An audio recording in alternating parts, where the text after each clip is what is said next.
நம் ஆண்டவர் இயேசு கிறிஸ்துவின் நாமத்தினால் மகிழ்ச்சியும் சமாதானமும் நம் அனைவரோடும் இருப்பதாக.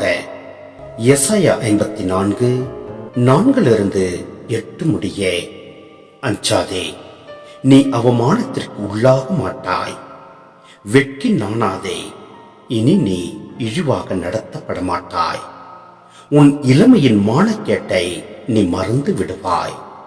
உன் கைமையின் இழிநிலையை இனி நினைக்க மாட்டாய்.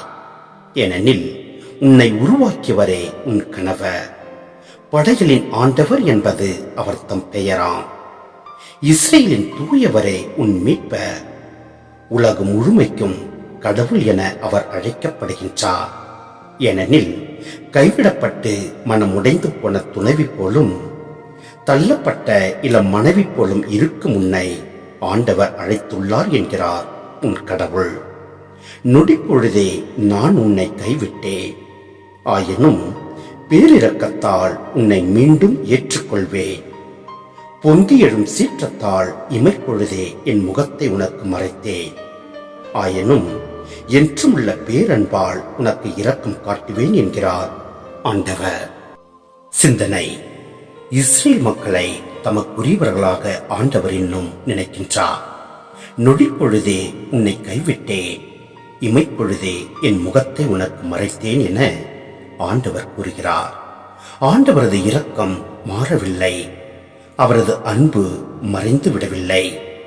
இஸ்ரேலரோடு அவர் செய்து கொண்ட உடன்படிக்கை அவரது நினைவில் உள்ளது. நோவாவோடு ஆண்டவர் செய்த உடன்படிக்கையை அவர் மீறவில்லை. இஸ்ரேலை நொடி பொழுது ஆண்டவர் கைவிட்டதும் அவருடைய பாவ செயல்களால் தான் பாவம் நம்மை கடவுளிடமிருந்து பிரிக்கிறது. ஆனால் மனம் திரும்பி வந்தால் நம்மை அவர் ஏற்றுக்கொள்கிறார். பிரிந்தவர்கள் ஒன்று சேர்வது எப்போதுமே மகிழ்ச்சி தரும் காரியம்.